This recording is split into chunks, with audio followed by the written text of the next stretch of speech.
Hey guys, my crowd is assembling. Sydney, Gary, thank you. You know the wardrobe, I'm on a budget, but I make it happen. I do. I gotta tell you folks, this Women's Celebration Series has been so... What's up, Frederick? This Women's Celebration Series has been so fulfilling. I have learned so much, meeting so many wonderful people, bringing beautiful stories. Thank you, Gary. And this is just an exciting time for women, and I'm glad to be a part of it. I'm glad to... Target, I love Target. I'm glad to be a part of the uplifter. I have depended on and benefited from women my entire life. I tell you, they have carried me through my darkest and most uncertain moments. So this is just par for the course for me. I'm glad. I see you guys trickling on in here. Yay! This is so awesome. I love when I find new faces and new names. The show is growing. All throughout the week, I have people watching, and they're like, oh my God, Jermaine, that was great. I couldn't watch it live, but I watched the replay, and it was just amazing. And so I'm just glad to know that I'm a part of the solution. I'm out here, trying to uplift the culture and, just give people a platform. The motto of Soapbox Sunday is everybody and everything has a story. And that's just the way it is. You don't have to be a big-name celebrity to move someone, to instigate change in someone, So, for that reason, I'll always have subject matter. That's how we do it. Lucid Healing Company. Woo! I gotta get some more stuff from you, girl. Because I don't ever want my flower agate to dull on me. They say you put it in the sun to recharge it and you keep it clean, and I've been doing that. So, I'm going to have you on, hint, hint, and we're going to talk about some other things. So, not that I'm putting you on blast, but know that I'll be coming your way. Indeed. The lovely Rain Pryor, folks. An amazing spirit. Cannot wait for her to share her truth, her story, her journey with you guys.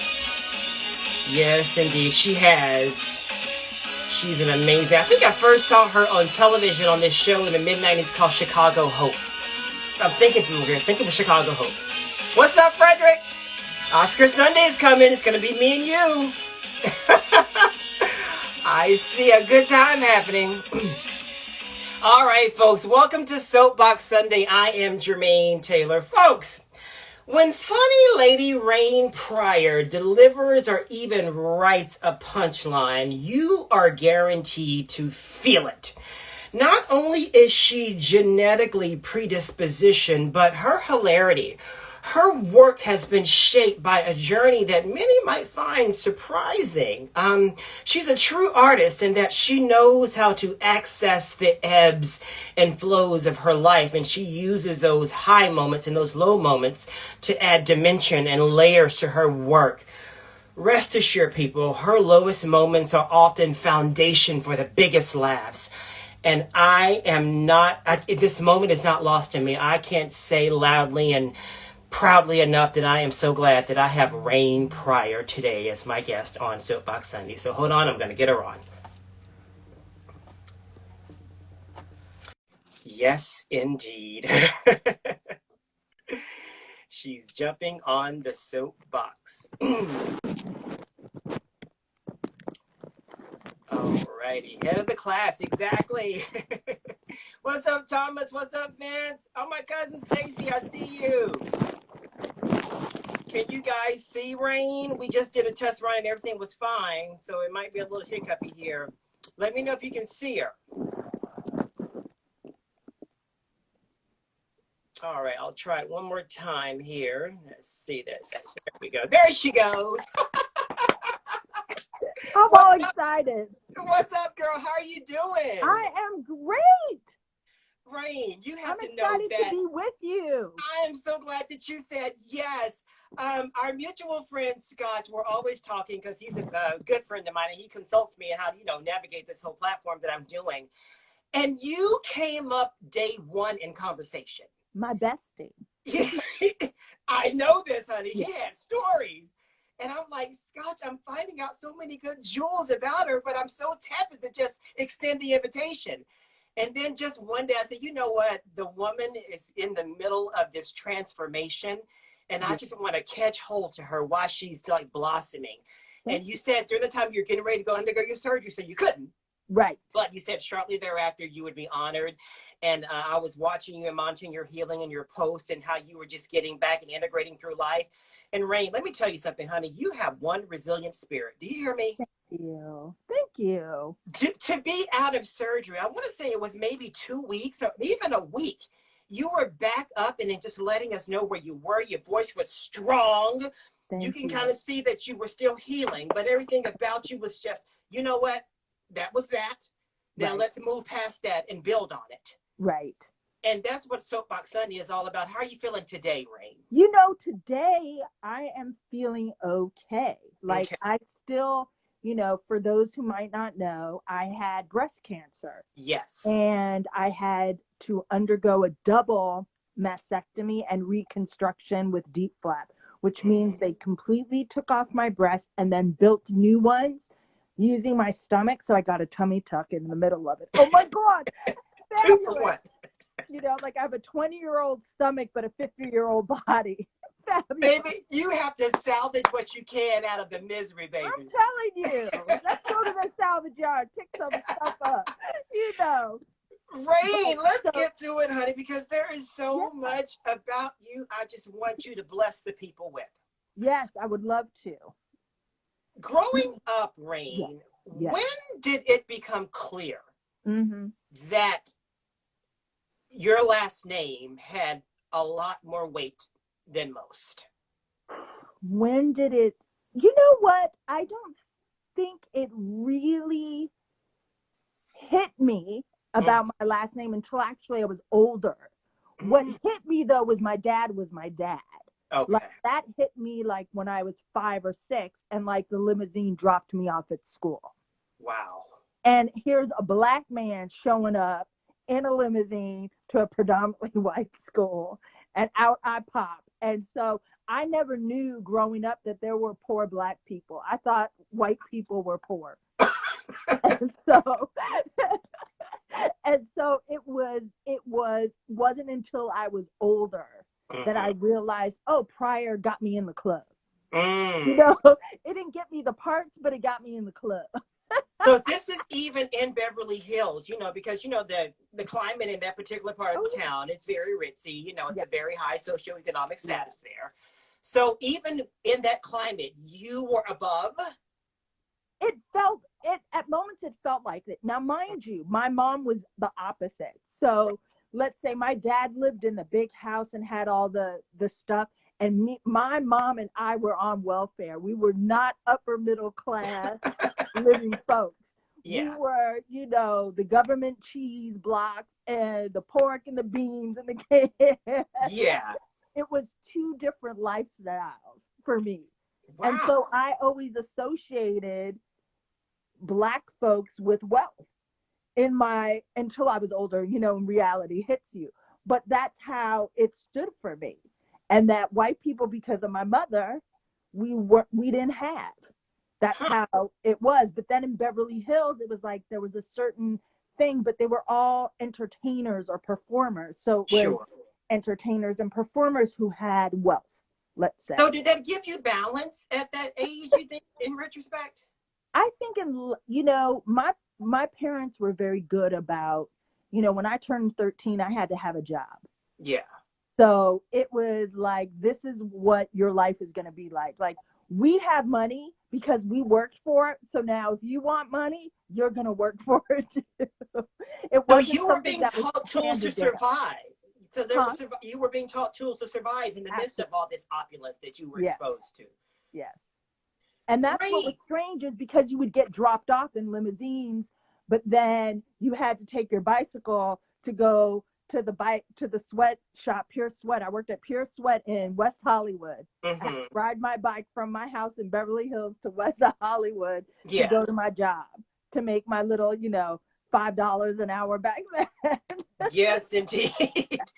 Did life seem normal though? But was it normal for you? Was there like a sense of normalcy the way that you were living, or you always knew that there was something about a little bit different about the way you were ebbing and flowing through your life at that young age? Living with my mom, because that's who I grew up with, there was the sense of normal. We did not, Okay. because we didn't have it. My mom Mhm. wasn't wealthy.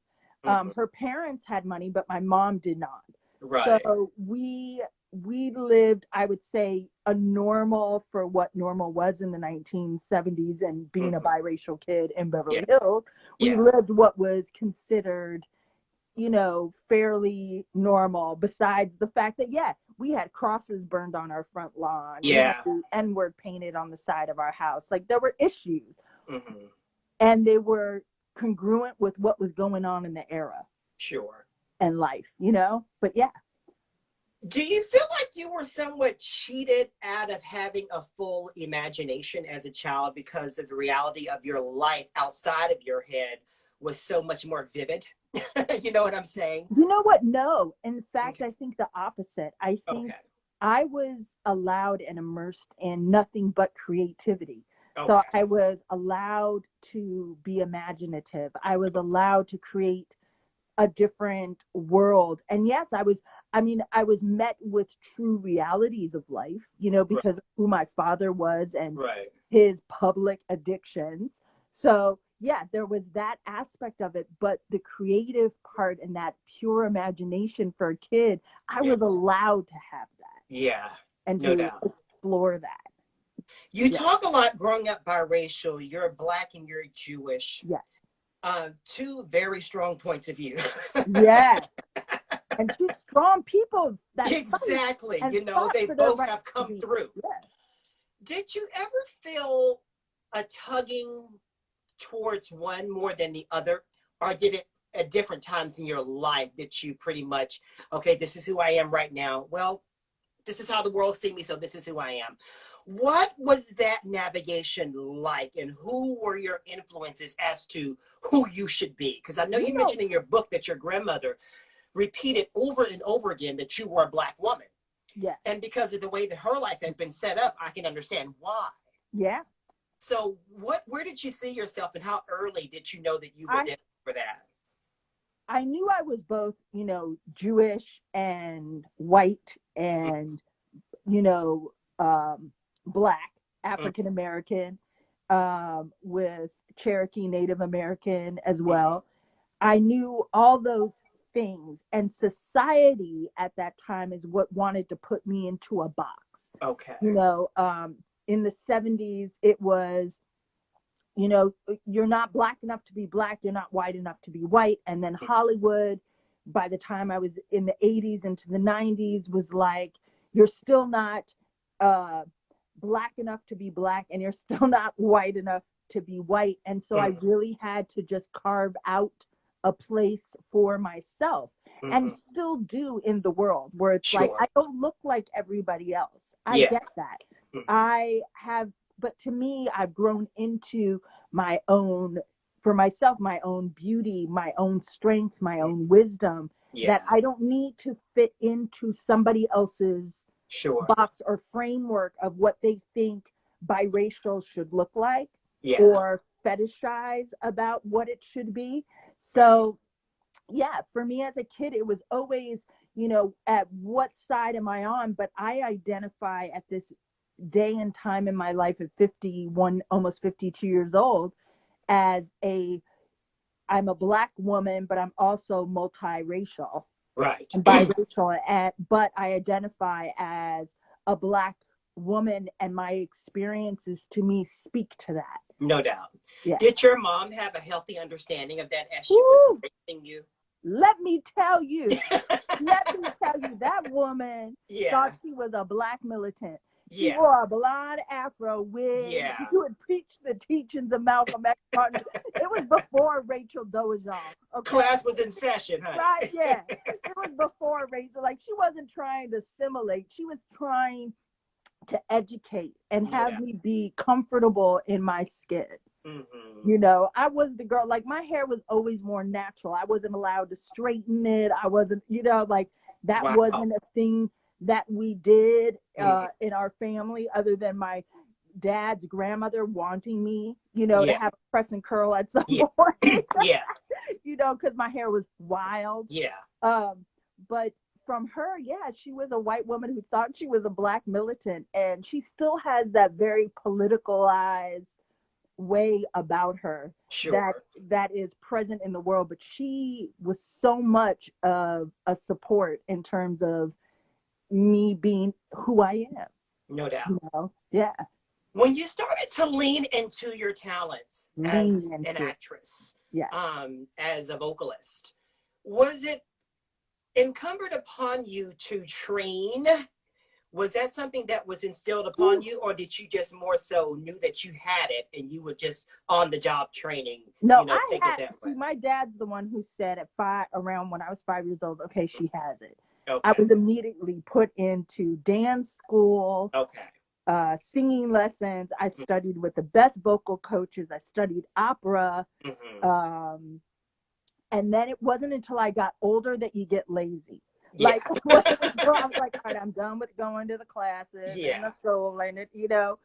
And then I look back on it and go, because when I was coming up, we didn't have American Idol Yeah, and all exactly. that. Yeah. You know what I mean? We Mm-hmm. had, what was there, that show with the, like, you could go on and sing. It was like an American Idol. Star Search, maybe? No, Yes. no. Okay. All right, cool. Yeah. Yeah.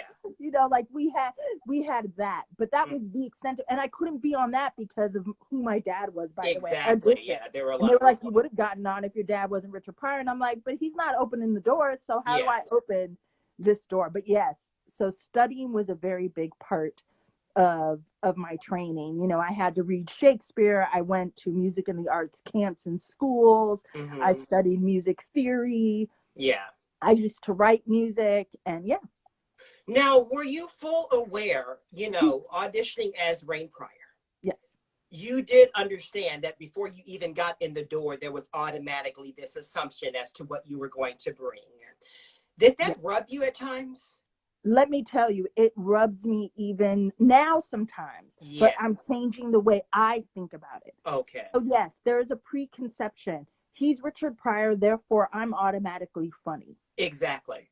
right? So when I come in the room, there's an automatic sense of I'm going to give them Richard Pryor. Mm-hmm. And it's like, no, I'm giving you Rain Pryor. Right. And they don't, not everyone knows I was trained classically. So Yeah. I'm giving you actor. Like I'm No a doubt. trained actress. So Right. it was very interesting to go in the room, and people wanted the female version No doubt. of who my dad was. And Yeah. sometimes they still do. And I'm like, Yeah. yeah, no. I'm like, you know, I was trained to do dramatic works. No I doubt. just happened to be in this funny family with a grandfather. My grandfather on my mom's side, you know, managed another comic, which was Danny Kaye, who was Oh, very wow. popular in Yeah. the 40s and the 50s and the Mm-hmm. 60s, you know. So, yeah, I Now, caught that.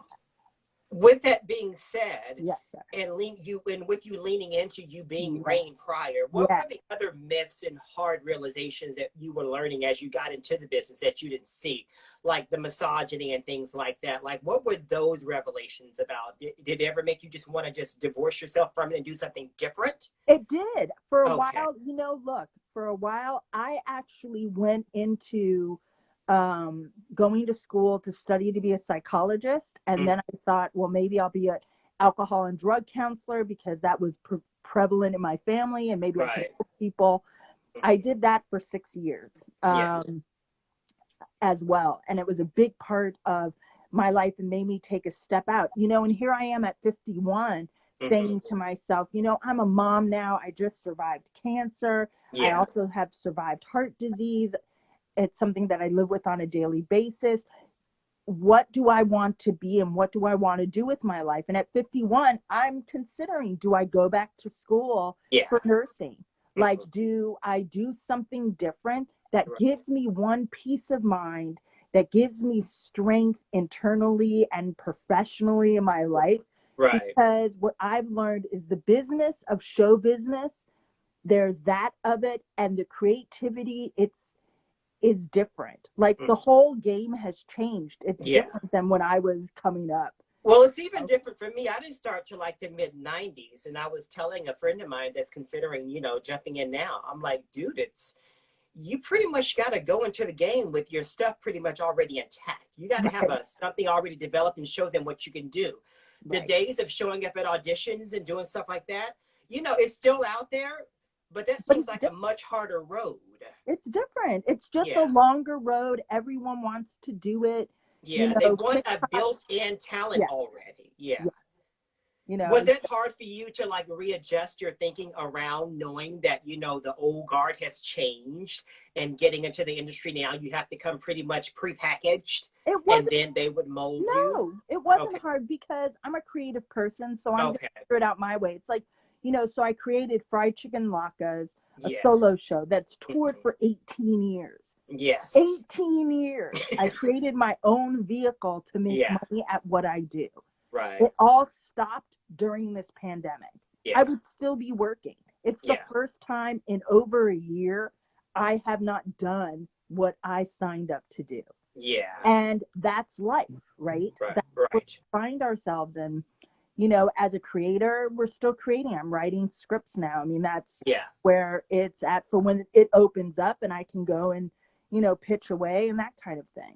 I tell people all the time, if you don't find a way to lean into this moment that we're in, this whole pandemic was lost on you. Right. If you can't sit within yourself in all this quiet and come up and use all the stuff that's been honed inside of you, all the tools that you have to make yourself better, then this last 2020, it was lost on you. It was lost on you, maybe, Yeah. on some people. And, for me, look, life is about grabbing it and living it. There's something to be said with being diagnosed with cancer and thinking that was it. Yeah. I thought, like, this is it. This Yeah. is what I've come to. What do I have left to live and to give? And I'm like, it's about love. It's about self-appreciation. Every day I tell, not that I didn't before, but it's different meaning now. I tell my husband I love him. I tell my daughter I think she's amazing and she's talented and she's smart. And I tell the people in my life that I care about them, and I have a sense of we just have this moment right here, right now. Right. Let's live it to our best. Let's live in this moment and live it to our best. The rest doesn't matter. Leading up to the cancer, Rain, and we're going to get to this a little bit later, but since you introduced it, was it something that was in your family that always eluded you? It's funny. It was on my dad's side of the family, not my mom's side necessarily. It was my grandfather on my mom's side had cancer of his eye. My grandmother had skin cancer, but there was never talk of any breast cancer. I don't even have the genes for that. It's just thing that happened to me, and it happened at a very crazy time in the middle of a pandemic, in the middle, like where it felt like the world had gone like this for me. Sure. Like it just flipped. But the gift of it is it forced me to live in this moment right now. Because the truth is, I live in Baltimore. I can go out and be shot. I can walk down the street and get hit by a car.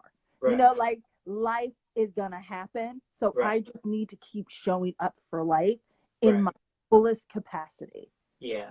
And my authenticity. If I don't feel well, I gotta be like, I don't feel well today. No doubt.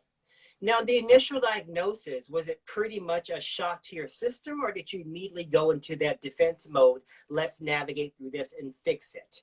Like, what was that day like? I went through, oh my God, because what was weird is I didn't get the phone call from the doctor first. It came like, how we have my charts now? Yeah, so no doubt. It came out on that, and I'm like, it's so disconnected. Right? I have that now. And I'm like, wait a minute, this kind of news?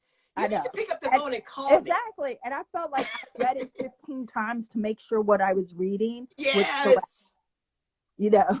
And then I went to my husband really calmly and I was like, I have cancer. And then I just started to cry. Right. And then my daughter came downstairs and she goes, what? And I'm like, I have cancer. And she's like, oh my God. Like she totally freaked out for a moment and then ran upstairs. And Then my next thing was getting on the phone with the doctor going, what does this mean? What are the next steps? Let's do it. And for me, my progression of the doctors and then getting a double mastectomy and this reconstruct all happened like this. It was like a matter of a couple of weeks. And so then, it was localized where they could just extract it and you could just well, pretty much. no, Okay. it was one of those things they saw on a mammogram. It was at first they said it was like 7 to 8 something millimeters or something. Yeah. And then they were like, okay, but we want to go and really take, a look. And you have choices. So the choices are you can have radiation, chemotherapy, but we can't guarantee that it won't spread or it won't grow. But you can do that and we can wait and see what happens, or you can have this mastectomy. Right. And so because I'm a mom and a wife, I chose to have a double mastectomy and then reconstruction because I was like, either I'm going to be here or I'm not. Yeah. And I want to be here, if I'm going to be here, for my daughter and for my husband. Inwardly, where did you go? Like your self-care, your divine ordinance, if you have one. Where were you pulling from, Marie? I went to why me, why me, why me? Why is this all happening right now? This is the worst time it could possibly happen. And then I immediately went to, why wasn't it me? Like, it's life. And I went to a place I've never been before. And it's funny, there's groups. So you have your like near death experience groups, and then you have your psychic change groups that are from something traumatic that's happened to you. And that's part of the group now I'm a part of, which is I had a spiritual awakening and I went to a sense of peace.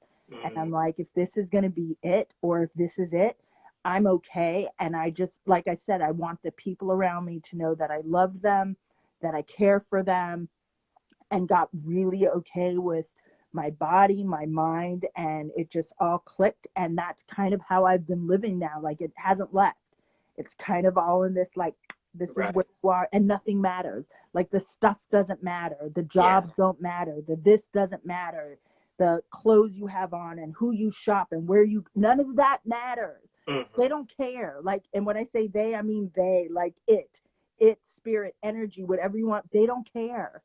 They're like, have you loved? Did you let the people know that they were cared for? Did you do something good in the world? Yeah. What were your immediate concerns for your daughter? Telling her and getting her through it. Like, what was that relationship like? Was she going to be okay? Lotus was bullied in school. And so from that, a lot of PTSD came up for her and over the last year. And so when I had my heart thing, that was very complicated for her. And she needed some mental health help with that. So I was very nervous about what this would mean for her to know this. The beautiful thing is she had a conversation with her dad, who I'm very close to. We have an amazing co-parenting relationship. And at first she didn't want to talk about it. I don't want to talk about it. I don't want to know about it. I don't want to talk. I don't want to know. Don't want to talk. And she's a teenager, so she'll pass through. Exactly. And then all of a sudden she went to, Daddy, am I going to lose Mommy? Tell me now. This is my best friend, Daddy, and I need to know what's up. Sure. And what do I do if I lost my best friend? And hearing that and then talking to her, I just bawled my eyes out. Because were you determined to be candid with her, Rain, or did you want to sugarcoat it? Like, no, I'm one of those, like, let me just shoot from the hip. Okay. I'm going to tell you what's up, Lotus, Right. And so the beautiful thing was for coming home after the surgery and her being here and saying, look, I'm going to give you this choice. Do you want to help me take a shower? I have to take one. You'll see everything. Do you want to, see that, or are you going to be freaked out? And she was like, no, Mommy. And the tenderness and the bond I think we had over that, to watch her be like, oh my God, they did that to you. And then, oh my God, but they also rebuilt you, Mommy. And the sweetness, and her to say, I'm so glad you're alive. Yeah. Was a beautiful moment for us that was needed and necessary. And that's the beauty of life. When you are experiencing something with someone, you are enlightened in ways that you could never be just be on the outside looking in. Yeah. And the fact that you gave her that option of going through it with you, helping Let you me tell you, rebuild your life, not, that's beautiful, Rain. I'm going to cry. That's but beautiful. wait, I didn't you know what expect that. else is beautiful? And I have to give him credit. You know, like everyone, you see all these famous people and their relationships and the up and downs. And let me tell you, relationships are up and down. Yeah. You know, I would say I don't have the whirlwind relationship. I have a solid relationship. Sure. And when my husband had to bathe me, was the most intimate. This is a man I don't even let in the bathroom. If I'm going to, like, I'm one of those, I'm old school in that way.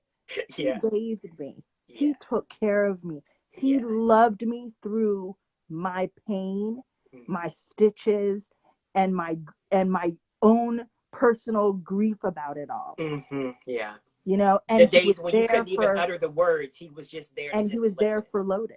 Yeah, no his doubt. Stepdaughter. And to me, that's life. Yeah. That is life. Yes. Yeah.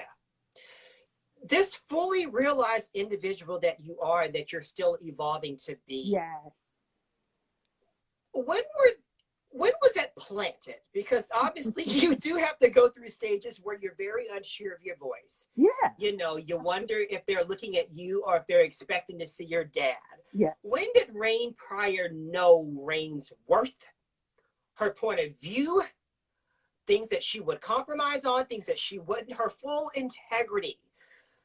Was it just a slow progression, or was it just, this is the way I'm going to have to be, or I'm just going to die on the vine? No. How did that begin for you, Ray? It was 2016. Okay. 2016, I went to LA with $500 in my pocket. I said, I'm going to give 1 year good old college try to do what it is I'm supposed to do. And I took Lotus with me, and we lived with my mother. And I was then asked from my friend Eve Branstein to do my show Fried Chicken and Latkes, which she directed, and it turned into a thing. Like, it turned into a thing that we sold out every show, which I do when I'm on tour, but this was different. This was an extended period of time, and then we've now been in production to make it into a television series. Like, it's been on this thing. And it was that moment that I said, I'm going to step into who I am. I know my story. I know my voice. I know what it is I want to do. And so 2016 started it, which is funny. That's when I met my husband, Dave. Lotus and I moved back to Baltimore.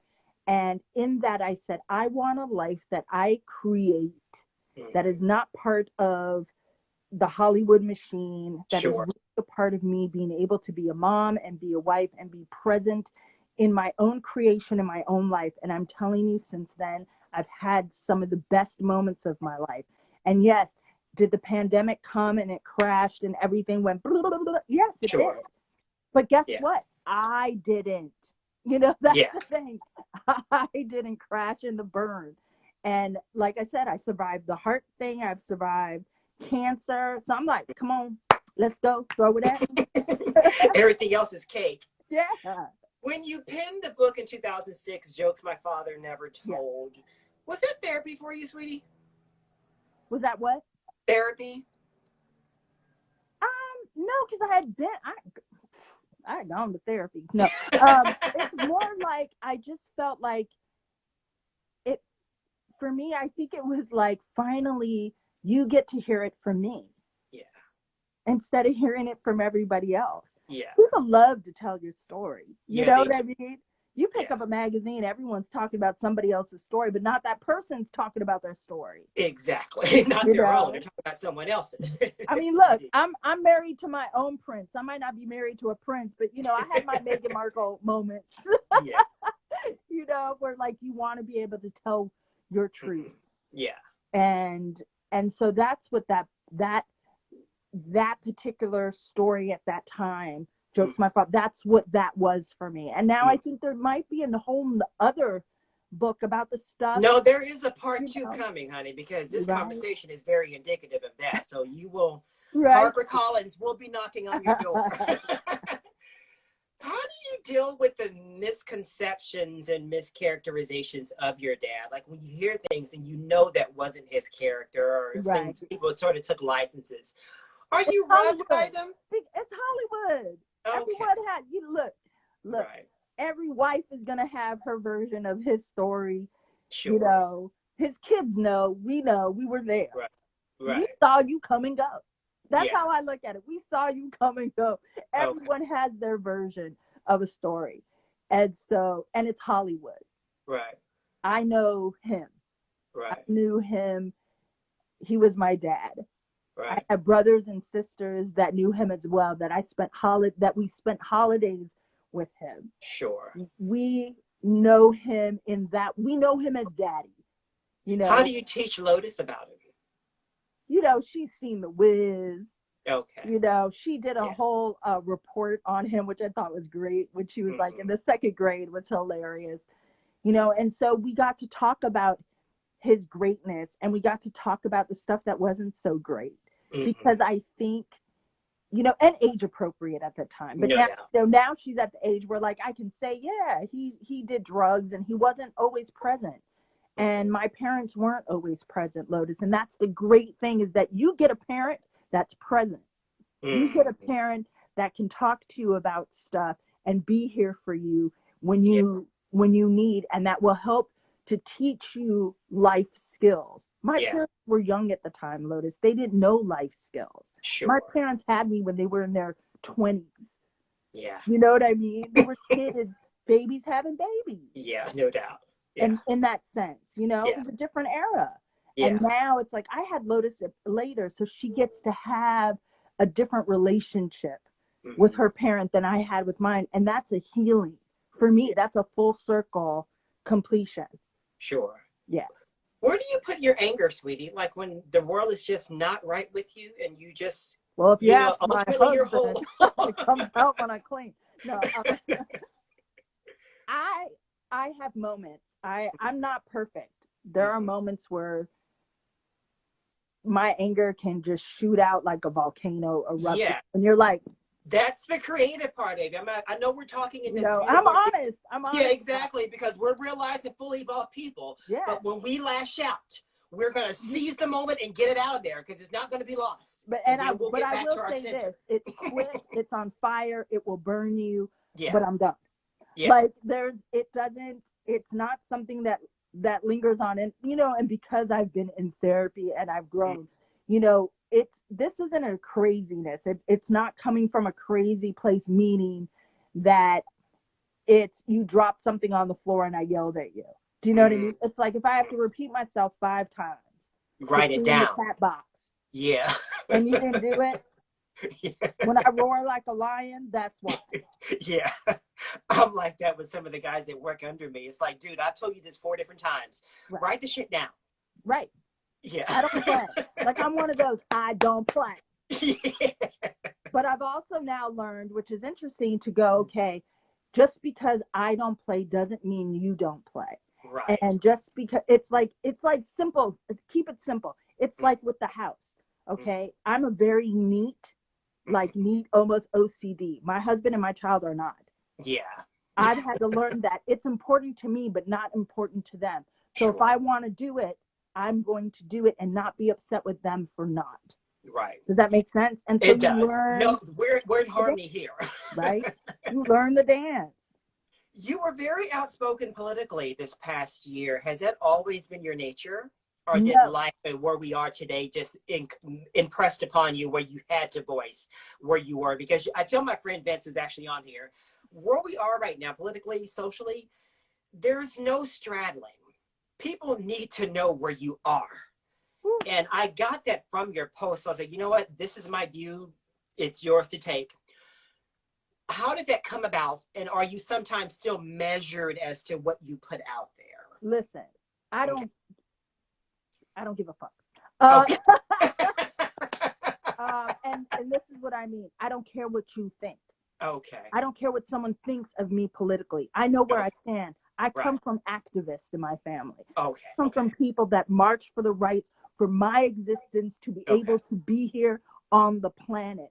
I will do whatever I can to make sure when I step out into the world, or any child that is Black and brown steps out into the world, has Yeah. a right to succeed in the world and not get shot and killed. That That's is it. where I stand Yeah. on the planet. I will stand up for my friends who are Asian to Yeah. have the right to exist and be here, not get beat up Right. because some stupid man Yeah. said what they said about, and started a whole Exactly. conflict. No Like, doubt. that is who Rain Pryor is. I have Right. always been outspoken. I ran for office in Baltimore to be city council, not because I loved politics, because Right. I was tired of the BS and just thought somebody who isn't a politician should be a politician. But I don't play the politics game. I Sure. don't know how to do that. And that's the truth. So politics maybe not be for me, but creating a space for those voices that are marginalized to be heard, that Right. is my space. Right. That is my lane. That is my activism. That is how I show up, and I'll always show up like that. No, and I'm encouraged by that because oftentimes I do see, people that are at certain levels in life, they're very timid as to what they'll say as to not alienate a particular fan base. And I just don't know if that really suits us as a people nowadays. I really don't. I don't I feel think like it it's does. Look, dangerous I to think be you got to moderate. be who you say you are. Be in your authenticity. Show up. Right. People are going to like what you say or not. I'm a Yeah. Black Jewish girl. There are going to be people who are like, pick a side. Well, I'm not going to pick a side. I'm a Black Jewish girl. I see Right. both ends. Yeah, you do. Do you know what I mean? Even Yeah. within my own communities where I sit, I see both ends. You can't put me in a box. I will never fit into that box. Sure.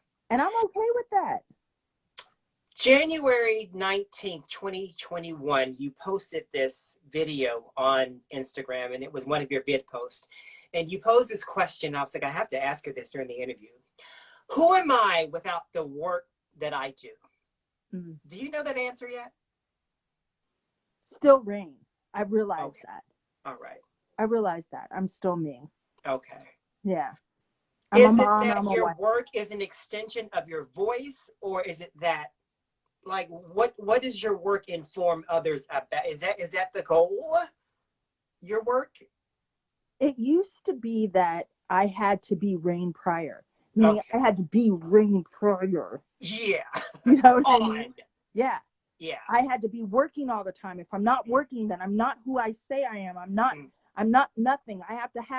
I wanted to be like the videos when you watch J-Lo on the Instagram and you see her fancy cars and the fabulous shoes and and other actors. I'm like, I should be living that life. Right. And then I realized, but I have a stable life and I have real happiness. And it's not about the stuff that I've accumulated. I surround myself with really awesome people that love me for me, that have loved me when I'm broke, have loved me when I've have loved me when I've been in my struggle of creation, have loved me as they've watched me birth my creation. And so that to me has become what it is. Like, if the answer for that time in 2021 January is who am I without da da da, I'm Rain Pryor, wife, mother, friend, sister. Yeah. When you found Dave, and you said this was in 2016, you guys married? 2017 or no, 2018. Oh my God, we're coming up on 3 years. Woo, next week. Were you looking? No, I was like, I'm gonna practice, baby, because I was not good at it. Yeah. I was like, I had one marriage, then I had another, but I got Lotus out of it. So I was like, this is cool, but I was not good. Like, I had to work on Rain, which is part of why, again, like I said, I was at a point and moved to California. So I met him in the middle of my transition. Sure. And he was the first man in my life that actually gave to me. Didn't ask me for nothing. Wow. I said, it was one of those things, like, I was cocky about it.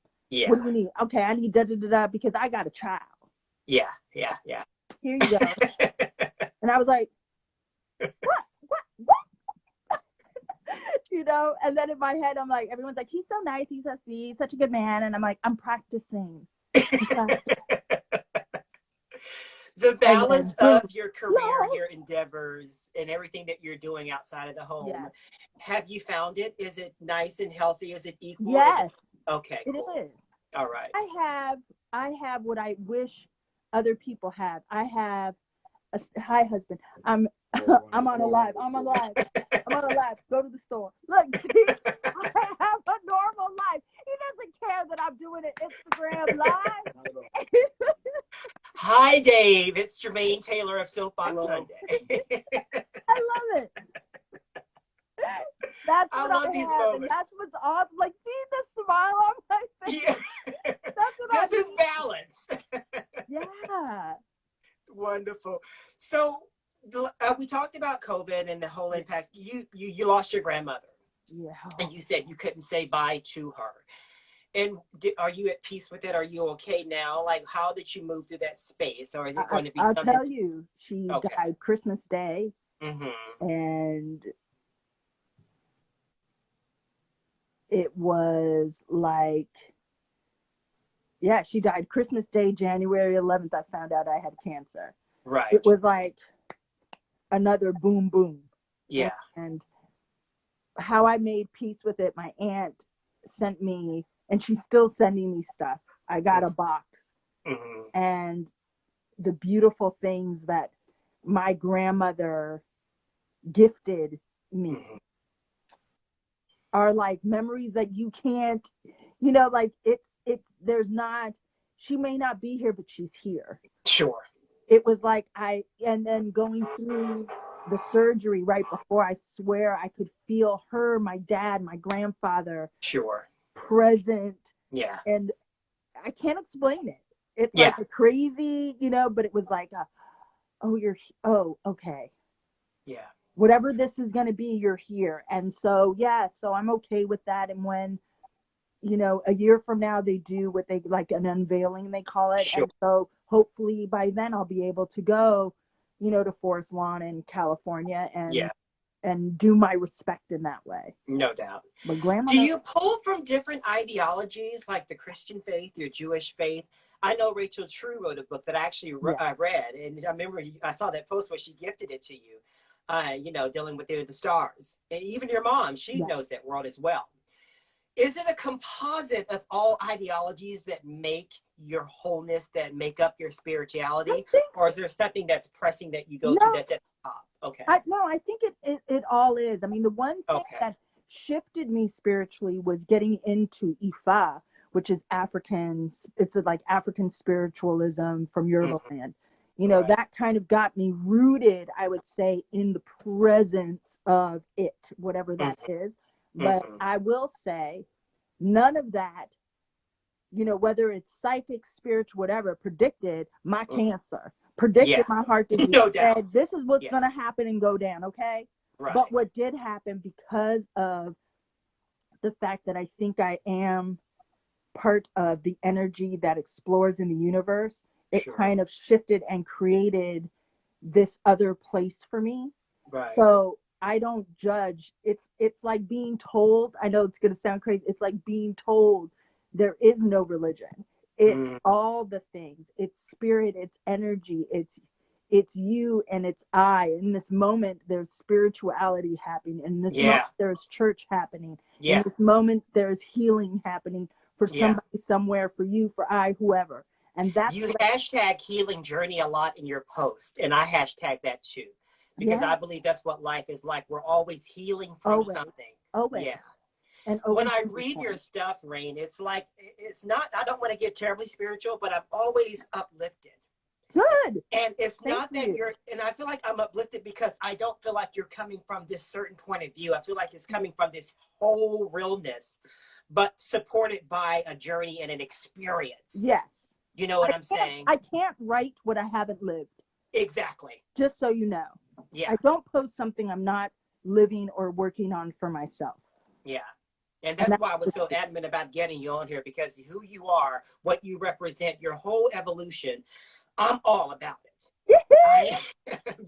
It took me to my late 30s to realize who I was as a man in life. I put on so many faces in this period of time, seeing so many people. And guess what? And you might put on more. That's what we do.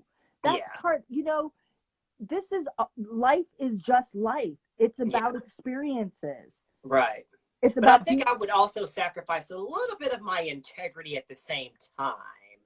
It was slow coming for me, but I tell you, moving to LA, there was just something about the grounding and the experience that I had to pass through that just woke my black ass up. I'm not going to lie to you. So there was a synergy that I would feel whenever I would read your post, and whenever you sent me that request, I was like, oh my God, this woman, she's speaking to me. She's healing me. And then I would always ask you, real certain things about you and to Scotch, and he would tell me that you did this and you did that. And I was like, God, I want to know more. I want to know more. So therein lies, this invitation to do Soapbox Sunday. You have blessed me, girl. Thank you. Likewise. Likewise. Are you ready for some rapid fire? I didn't tell you we were doing this. All right. Woo. Are you ready? Yeah. All right. Pita chips and hummus or chips and guacamole? Hummus. Okay, cool. End of the day foot rub or end of the day shoulder massage? Ooh, foot rub. You like your water cold or room temperature? Room temperature. All right. Let's see here. Love making when it's raining outside. I love making when it's hot and sticky. Ooh, raining. So hot and sticky if it's a movie. Ooh. Oh, gee. Someone pisses you off. You flip him the bird or you give him the stink eye? Both. Depending on where you are. Yeah. All right. And when you finally win that trophy, because it's coming, will the band have to play you off, or will you adhere to the time limit for your acceptance speech? They might have to play me off. You're going to have a lot to say. Rain, thank you so much for doing this. This was everything I wanted. You have made my Women's History Celebration exactly what I envisioned, sweetheart. Thanks, friends, for listening. No, thank you for sharing, honey. I'm pretty sure that we've healed somebody, okay? Love you. Love you too. You have a good day. Ciao. Bye-bye.